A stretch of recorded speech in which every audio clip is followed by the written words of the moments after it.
ನಮಸ್ತೆ, ನಾನು ನಿಮ್ಮ Akshita. Welcome to family logs. ಇದು ನಮ್ಮದು ಆ್ಯನಿವರ್ಸರಿ ವ್ಲಾಗ್. ಇದು ನಮ್ಮದು 4th ಆ್ಯನಿವರ್ಸರಿ. ತುಂಬ ಸ್ಪೆಷಲ್ ಅಂತ ಏನೂ ಇಲ್ಲ. ಬೆಳಗಿನ ತಿಂಡಿಗೆ ನಾನಿವತ್ತು ಕಲ್ಲಂಗಡಿ ಹಣ್ಣಿನ ತೊಗಟೆ ಇರುತ್ತಲ್ವ, ಅದರದ್ದು ದೋಸೆ ಮಾಡ್ತಾ ಇದ್ದೇನೆ. ಈ ಒಂದು ವರ್ಷ ತುಂಬ ಕೂಲಾಗಿ ಹೆಲ್ದಿಯಾಗಿ ಇರಲಿ ಅಂತ ಹೇಳಿ ವಿಶ್ ಮಾಡ್ಕೊಳ್ತಾ ಇದ್ದೇವೆ ನಮಗೆ ಮತ್ತು ನಮ್ಮವರು ಎಲ್ಲರಿಗೂ. ಸೊ ಸಿಂಪಲ್ ಆದಂತಹ ಒಂದು ರೆಸಿಪಿನ ಕ್ವಿಕ್ಕಾಗಿ ಹೇಳ್ತೇನೆ. ಕಲ್ಲಂಗಡಿ ಹಣ್ಣು ಏನಿದೆ ಅದರ ತೊಗಟೆ ಏನಿದೆ ಅದನ್ನು ಗ್ರೈಂಡ್ ಮಾಡ್ಕೊಂಡಿದ್ದಾನೆ.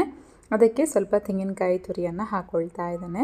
ಮತ್ತು ಓವರ್ನೈಟ್ ಸೋಕ್ ಮಾಡಿ ಇಟ್ಕೊಂಡಿರುವಂತಹ ಅಕ್ಕಿಯನ್ನು ಹಾಕ್ಕೊಂಡು ಗ್ರೈಂಡ್ ಮಾಡ್ಕೊಳ್ಳೋದು ಅಷ್ಟೇ, ಬೇರೆ ಏನು ಜಾಸ್ತಿ ಹಾಕ್ತಾ ಇಲ್ಲ. ಬೇಕಾದರೆ ಹಸಿಮೆಣಸಿನ್ಕಾಯಿ, ಶುಂಠಿ ಎಲ್ಲ ಹಾಕಬಹುದು, ಇಲ್ಲದಿದ್ದರೆ ಸ್ಕಿಪ್ ಮಾಡಬಹುದು. ನೀರು ಹಾಕಿ ಗ್ರೈಂಡ್ ಮಾಡ್ಕೊಳ್ಳೋದು, ಉಪ್ಪು ಹಾಕಿ ಮತ್ತು ದೋಸೆ ಮಾಡ್ಕೊಳ್ಳೋದಷ್ಟೇ. ಈ ಒಂದು ಆ್ಯನಿವರ್ಸರಿ ತುಂಬ ಸ್ಪೆಷಲ್ ಅಂತ ಇವತ್ತು ಏನೂ ಇಲ್ಲ, ಯಾಕಂದರೆ ನಾವು ಆಲ್ರೆಡಿ 1-2-3 ದಿನದ ಹಿಂದೆ ಮೈಸೂರಿಗೆ ಹೋಗಿ ಬಂದಿರೋದ್ರಿಂದ ಇವತ್ತೇನು ಜಾಸ್ತಿ ಸೆಲೆಬ್ರೇಷನ್ ಅಥವಾ ಹೊರಗಡೆ ಹೋಗೋದು ಏನೂ ಇಲ್ಲ. ಮನೆಯಲ್ಲೇ ಸಿಂಪಲ್ಲಾಗಿ ಸೆಲೆಬ್ರೇಟ್ ಮಾಡ್ಕೊಳ್ತಾ ಇದ್ದೇವೆ. ದೋಸೆ ಜೊತೆಗೆ ಇವತ್ತು ತೆಂಗಿನಕಾಯಿ ಚಟ್ನಿ ಮಾಡ್ಕೊಳ್ತಾ ಇದ್ದೇನೆ. ನಮ್ಮ ಮಂಗಳೂರು, ಉಡುಪಿ ಕಡೆ ಎಲ್ಲರ ಮನೆಯಲ್ಲೂ ವಾರದಲ್ಲಿ 3-4 ದಿನ ಮಾಡುವಂತಹ ಒಂದು ರೆಸಿಪಿ ಇದು. ಸ್ವಲ್ಪ ಟೇಸ್ಟ್ ಬೇರೆ ಮಾಡಿ ಮಾಡ್ಕೊಳ್ತೇವೆ. ಇವತ್ತು ತೆಂಗಿನಕಾಯಿ ತುರಿಗೆ ಸ್ವಲ್ಪ ಶುಂಠಿ, ಬೆಳ್ಳುಳ್ಳಿ ಮತ್ತು ಹಸಿಮೆಣಸಿನಕಾಯಿ ಮತ್ತು ಸ್ವಲ್ಪ ಹುಣಸೆ ಹಣ್ಣಿನ ರಸವನ್ನು ಹಾಕ್ಕೊಂಡು, ಉಪ್ಪು ಹಾಕ್ಕೊಂಡು, ನೀರು ಹಾಕ್ಕೊಂಡು ಗ್ರೈಂಡ್ ಮಾಡ್ಕೊಳ್ತಾ ಇದ್ದಾನೆ. ಶುಂಠಿ, ಬೆಳ್ಳುಳ್ಳಿ ಎಲ್ಲ ಸ್ಕಿಪ್ ಮಾಡಬಹುದು. ಕೆಲವೊಂದಿನ ಶುಂಠಿ ಮಾತ್ರ ಹಾಕಬಹುದು, ಕೆಲವೊಂದಿನ ಬೆಳ್ಳುಳ್ಳಿ ಮಾತ್ರ ಹಾಕಬಹುದು. ಒಂದು ಸ್ವಲ್ಪ ಬೇಕಾದರೆ ಕೊತ್ತಂಬರಿ ಸೊಪ್ಪು ಹಾಕಬಹುದು, ಒಂದು ದಿನ ಸ್ವಲ್ಪ ಬೇಕಾದರೆ ಜೀರಿಗೆ ಹಾಕ್ಕೊಳ್ಬಹುದು. ಈ ಥರ ಸ್ವಲ್ಪ ಚೇಂಜ್ ಮಾಡಿಕೊಂಡು ಬೇರೆ ಬೇರೆ ಥರ ಫ್ಲೇವರಲ್ಲಿ ಮಾಡಿಕೊಂಡ್ರೆ ಆಯಿತು. ಆದರೆ ನಮ್ಮ ಮಂಗಳೂರು, ಉಡುಪಿ ಕಡೆ ಆವಾಗಲೇ ಹೇಳಿದ ಹಾಗೆ ಪ್ರತಿಯೊಂದು ಮನೆಯಲ್ಲೂ ವಾರದಲ್ಲಿ ಒಂದು 3-4 ದಿನ ಈ ಒಂದು ರೆಸಿಪಿ ಇದ್ದೇ ಇರುತ್ತೆ. ಇದಾದಮೇಲೆ ಇಲ್ಲಿ ನಾನು ದೋಸೆ ಮಾಡ್ಕೊಳ್ತಾ ಇದ್ದೇನೆ. ಬೆಳಗ್ಗೆನೇ ಗ್ರೈಂಡ್ ಮಾಡ್ಕೊಂಡಿರೋದ್ರಿಂದ ತುಂಬ ಸಾಫ್ಟಾಗಿ ಏನೂ ಬರೋದಿಲ್ಲ. ಇದನ್ನು ನಾವು ಮುಂಚಿನ ದಿನ ನಾವು ನಾರ್ಮಲಾಗಿ ಏನು ಉದ್ದಿನ ದೋಸೆ ಎಲ್ಲ ಮಾಡ್ತೇವಲ್ವ, ಆ ಥರ ಕೂಡ ಗ್ರೈಂಡ್ ಮಾಡಿ ಇಟ್ಕೊಂಡು ಫರ್ಮೆಂಟೇಷನ್ಗೆ ಇಟ್ಟು ಅದಾದಮೇಲೆ ನೆಕ್ಸ್ಟ್ ಡೇ ಎದ್ದು ಮಾಡಬಹುದು ದೋಸೆ. ಆ ಥರ ಮಾಡಿದರೆ ತುಂಬ ಸಾಫ್ಟಾಗಿ ಬರುತ್ತೆ ದೋಸೆ. ಈ ಥರ ಮಾಡಿದರೆ ಸ್ವಲ್ಪ ಗಟ್ಟಿ ಥರ ಇರುತ್ತೆ, ಆದರೆ ಟೇಸ್ಟ್ ಮಾತ್ರ ತುಂಬ ಚೆನ್ನಾಗಿರುತ್ತೆ. ಮತ್ತು ಸ್ವಲ್ಪ ಜಾಸ್ತಿ ಕ್ವಾಂಟಿಟಿಯಲ್ಲಿ ಹಾಕಿದ್ರೇ ಅದರಲ್ಲಿ ಬರುವಂತಹ ಫ್ಲೇವರ್ ಮತ್ತು ಪರಿಮಳ ಕೂಡ ತುಂಬ ಚೆನ್ನಾಗಿ ಬರುತ್ತೆ. ಕಲರ್ ಕೂಡ ತುಂಬ ಚೆನ್ನಾಗಿ ಬರುತ್ತೆ ಕಲ್ಲಂಗಡಿ ಹಣ್ಣಿನ ಸಿಪ್ಪೆ ಹಾಕಿದರೆ. ಈ ಥರ ನಮ್ಮ ಬೆಳಗ್ಗಿನ ತಿಂಡಿ ಹೆಲ್ದಿಯಾಗಿ ಆಯಿತು. ಆ್ಯಂಡ್ ನಮ್ಮ ಚಾನಲನ್ನು ಮಕ್ಕಳ ಫುಡ್ಡಿಗೋಸ್ಕರನೇ ಫಾಲೋ ಮಾಡೋರು ಯಾರಾದರೂ ಇದ್ದರೆ ಈ ಒಂದು ರೆಸಿಪಿನ ನೀವು ಟ್ರೈ ಮಾಡಬಹುದು, ಮಕ್ಕಳಿಗೆ ಕೂಡ ಕೊಡಬಹುದು. ಈ ಥರ ಕೊಟ್ಟರೆ ಗಟ್ಟಿ ಆಗ್ತದೆ ಅಂತ ಇದ್ದರೆ ನಾನು ಆವಾಗಲೇ ಹೇಳಿದ ಹಾಗೆ ಪ್ರೀವಿಯಸ್ ನೈಟ್ ಗ್ರೈಂಡ್ ಮಾಡಿ ಇಟ್ಟು ಕೊಡಿ ಮಕ್ಕಳಿಗೆ. ಉದ್ದಿನ ಬೇಳೆ ಜೊತೆಗೆ ಮಕ್ಕಳು ಇಷ್ಟಪಟ್ಟು ತಿಂತಾರೆ. ಇನ್ನು ಮಧ್ಯಾಹ್ನಕ್ಕೆ ಒಂದು ಸಿಂಪಲ್ ಚಿಕನ್ ರೆಸಿಪಿನ ಮಾಡ್ತಾ ಇದ್ದೇನೆ, ಅದನ್ನು ಶೇರ್ ಮಾಡ್ತೇನೆ ನೋಡಿ. 1 ಸ್ಪೂನ್ ಕೊತ್ತಂಬರಿ, ಅರ್ಧ ಸ್ಪೂನ್ ಜೀರಿಗೆ, ಒಂದು ಸ್ವಲ್ಪ ಮೆಂತ್ಯ ಕಾಳು, ಬೇಕಾದರೆ ಕರಿಮೆಣಸು ಮತ್ತು ಗರಂ ಮಸಾಲ ಹಾಕಿ ಗ್ರೈಂಡ್ ಮಾಡ್ಕೊಳ್ತಾ ಇದ್ದೇನೆ. ಇದು ತವಾ ಫ್ರೈ ಥರ, ಮೆಣಸು ಹೇಳೋದೇ ಮರೆತು ಹೋಗ್ಬಿಟ್ಟಿದ್ದೆ. ಕರಿಮೆಣಸು ಹಾಕಿದರೆ ಇದನ್ನು ನೋಡ್ಕೊಂಡು ಹಾಕ್ಕೊಂಡ್ರೆ ಆಯಿತು, ನಮಗೆ ಎಷ್ಟು ಖಾರ ಬೇಕು ಅಷ್ಟು. ಮತ್ತು ಸ್ವಲ್ಪ ಅರಶಿನ, ಹಾಗೆ ಸ್ವಲ್ಪ ಕಸೂರಿ ಮೇಥಿಯನ್ನು ಹಾಕ್ಕೊಂಡು ಗ್ರೈಂಡ್ ಮಾಡ್ಕೊಳ್ಳೋದು. ಕಸೂರಿ ಮೇಥಿ ಹಾಕೋದ್ರಿಂದ ಪರಿಮಳ ತುಂಬ ಚೆನ್ನಾಗಿ ಬರುತ್ತೆ. ಇಷ್ಟೇ ಮಸಾಲೆಗೆ ಹಾಕೋದು, ಬೇರೆ ಏನೂ ಹಾಕ್ತಾ ಇಲ್ಲ. ಒಂದು 400 ಗ್ರಾಮ್ ಆಗುವಷ್ಟು ಚಿಕನನ್ನು ಯೂಸ್ ಮಾಡ್ತಾ ಇದ್ದೇನೆ. ಅದಕ್ಕೆ ಇದು ಗ್ರೈಂಡ್ ಮಾಡ್ಕೊಂಡಿರುವಂತಹ ಮಸಾಲೆ ಹಾಕಿ ಚೆನ್ನಾಗಿ ಮಿಕ್ಸ್ ಮಾಡ್ಕೊಳ್ಬೇಕು. ಜೊತೆಗೆ ಸ್ವಲ್ಪ ಶುಂಠಿ ಬೆಳ್ಳುಳ್ಳಿ ಪೇಸ್ಟ್ ಮತ್ತು ಉಪ್ಪನ್ನು ಸೇರಿಸ್ಕೊಳ್ಬೇಕು.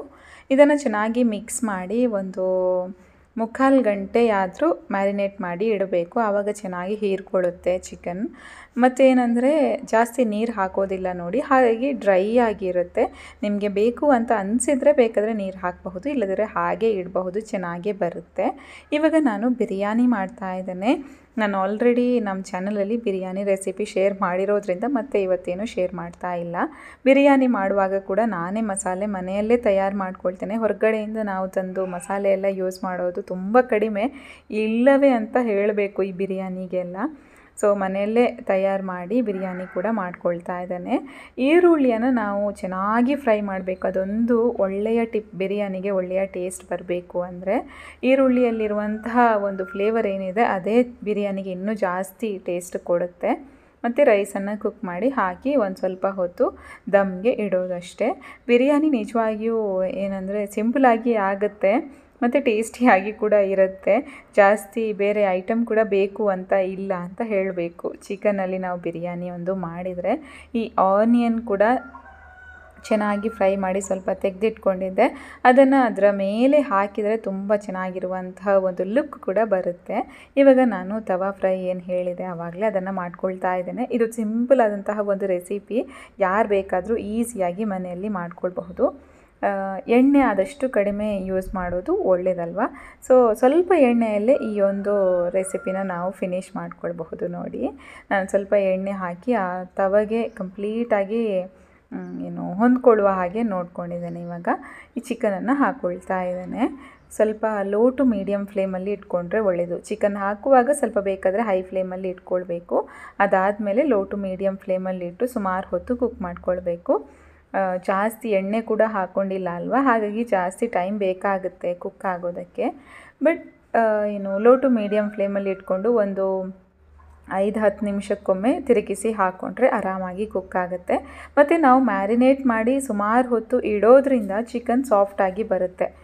ಮ್ಯಾರಿನೇಟ್ ಮಾಡಿ ಜಾಸ್ತಿ ಹೊತ್ತು ಇಟ್ಟಿಲ್ಲ ಅಂದರೆ ಕುಕ್ ಆಗೋದಕ್ಕೆ ಕೂಡ ಸ್ವಲ್ಪ ಜಾಸ್ತಿ ಟೈಮ್ ಬೇಕಾಗುತ್ತೆ. ಬೇಕಾದರೆ ನಾವು ಮ್ಯಾರಿನೇಟ್ ಮಾಡಿ ಫ್ರಿಜ್ಜಲ್ಲಿ ಕೂಡ ಇಡಬಹುದು, ಆವಾಗ ಕೂಡ ಸಾಫ್ಟಾಗಿ ಬರುತ್ತೆ ಚಿಕನ್. ಇವಾಗ ನಾನು ಅದಕ್ಕೆ ಸ್ವಲ್ಪ ಕೊತ್ತಂಬರಿ ಸೊಪ್ಪನ್ನು ಹಾಕ್ಕೊಳ್ತಾ ಇದ್ದೇನೆ. ಸ್ಟವ್ ಆನಲ್ಲೇ ಇದೆ. ಕೊತ್ತಂಬರಿ ಸೊಪ್ಪು ಇವಾಗ ಹಾಕೋದ್ರಿಂದ ಅದು ಕೆಲವೊಂದು ಕೊತ್ತಂಬರಿ ಸೊಪ್ಪು ಹಾಗೆ ಫ್ರೈ ಆಗುತ್ತೆ ನೋಡಿ, ಆವಾಗ ಅದರಲ್ಲಿ ಟೇಸ್ಟ್ ಚೆನ್ನಾಗಿ ಬರುತ್ತೆ. At the same time chicken biryani ಕೂಡ ರೆಡಿ ಆಗಿತ್ತು. ನಾವು ಮನೆಯಲ್ಲೇ ಮಾಡೋದ್ರಿಂದ ಅದರದ್ದು ಖಾರ ಮತ್ತೆ ನಮ್ಗೆ ಏನು ಮಸಾಲ ಬೇಕು ಅದನ್ನ ಬೇಕಾದಷ್ಟು ಮಾತ್ರ ಹಾಕೊಳ್ಬಹುದು.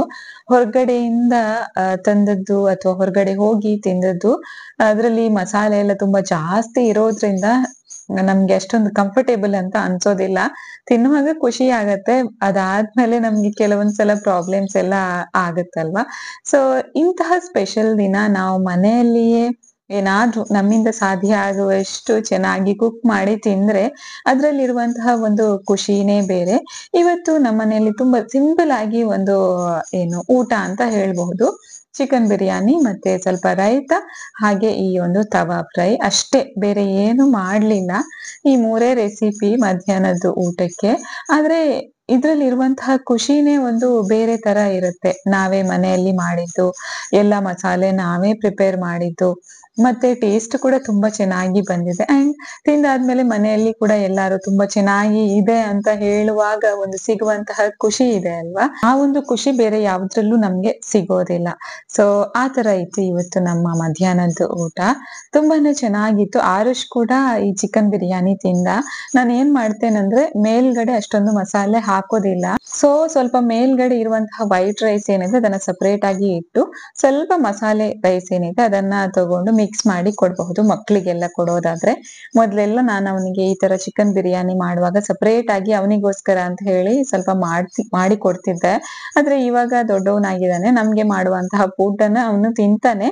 ಆದ್ರೆ ಖಾರ ಸ್ವಲ್ಪ ಮಸಾಲೆ ಖಾರ ಎಲ್ಲ ನೋಡ್ಕೊಳ್ಬೇಕಾಗ್ತದೆ. ಸೊ ಈ ತರ ಮಾಡುವಾಗ ರೈಸ್ ಸ್ವಲ್ಪ ಸಪರೇಟ್ ಆಗಿ ತೆಗ್ದಿಟ್ಕೊಂಡ್ರೆ ಆಯ್ತು, ಅವನಿಗೆ ಕೂಡ ಆರಾಮಾಗಿ ತಿನ್ಲಿಕ್ಕೆ ಆಗತ್ತೆ. ಈ ಏಜ್ ಅಲ್ಲಿ ಅವನಿಗೆ ನಾವು ತಿನ್ನುವಂತಹ ಫುಡ್ ಅನ್ನ ಕೊಡುವಾಗ ತುಂಬಾ ಖುಷಿ ಆಗ್ತದೆ. ಮೊದ್ಲು ಕೂಡ ನಾವು ತಿನ್ನುವಂತಹ ಫುಡ್ ಬೇಕು ಅಂತ ಅನ್ಕೊಳ್ತಿದ್ದ, ಆದ್ರೆ ಕೆಲವೊಂದು ನಾವು ಕೊಡ್ತಿರ್ಲಿಲ್ಲ ಅಲ್ವಾ. ಇವಾಗ ಆರಾಮಾಗಿ ಕೊಡಬಹುದು. ಸೇಮ್ ಇರುವಾಗ 2 ಪ್ಲೇಟ್ ಅಲ್ಲಿ ಅವನಿಗೆ ಖುಷಿ ಆಗುತ್ತೆ ತಿನ್ನುವಾಗ.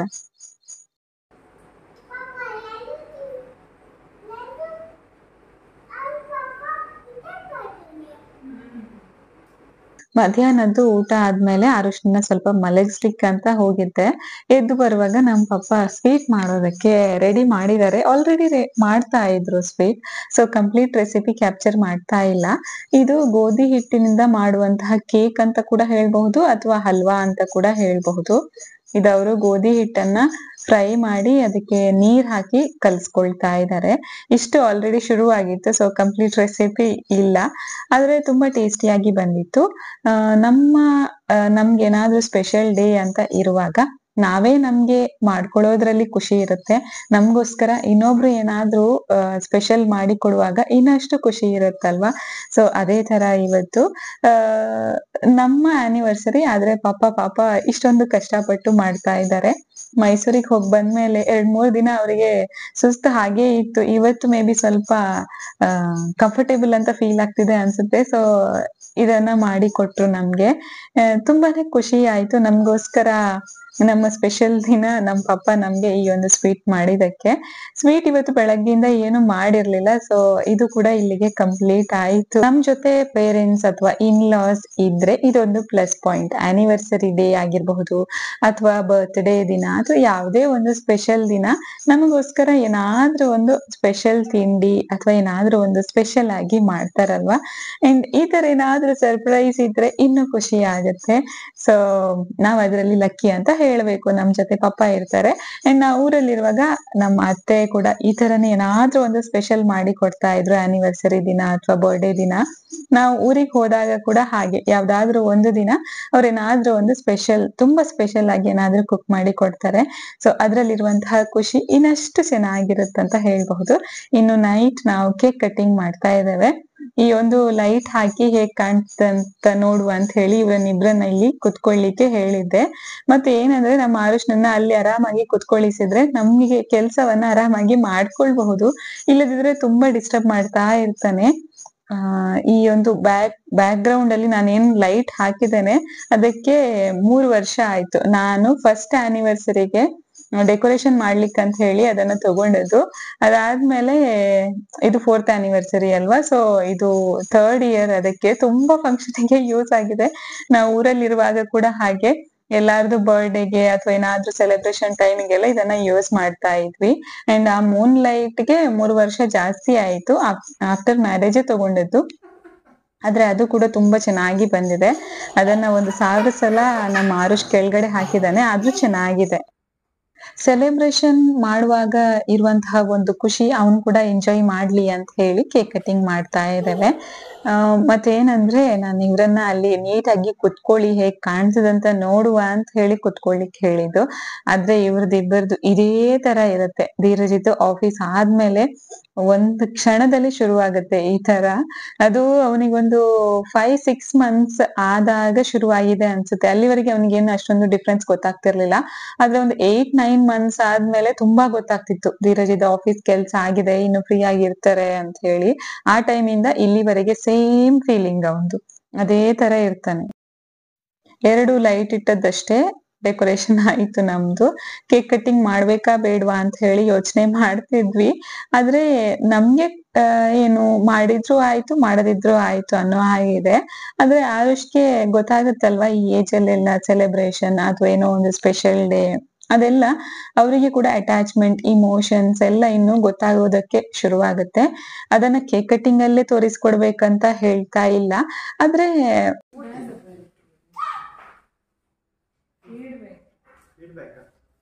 Okay, this is a message from Aksita. To Dheeraj.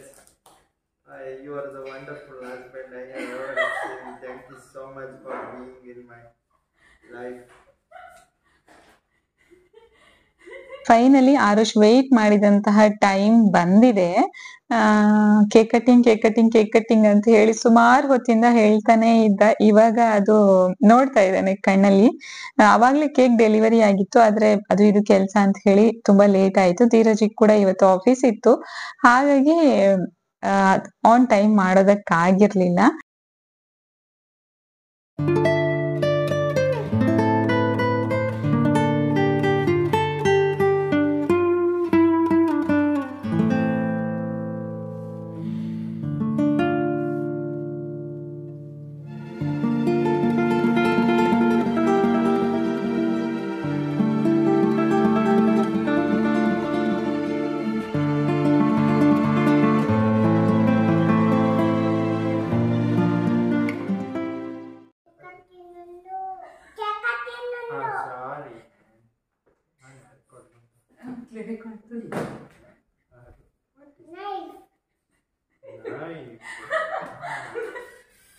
ನನ್ನದೆಲ್ಲ arrangements ಆಗುವವರೆಗೆ ಪಾಪ ಇವರಿಗೆಲ್ಲ ಸುಸ್ತಾಗಿದೆ ಅನ್ಸುತ್ತೆ. ಆದ್ರೆ ನಾನ್ ಮಾತ್ರ ಮುಖದಲ್ಲೊಂದು ಹಾಗೆ ಒಂದು ಸ್ಮೈಲ್ ಇಟ್ಕೊಂಡು ನನಗೆ ಬೇಕಾಗುವಂತಹ ಎಲ್ಲ ಅರೇಂಜ್ಮೆಂಟ್ಸ್ ಅನ್ನ ಕಾಮ್ ಆಗಿ ಮಾಡ್ಕೊಳ್ತಾ ಇದ್ದಾನೆ.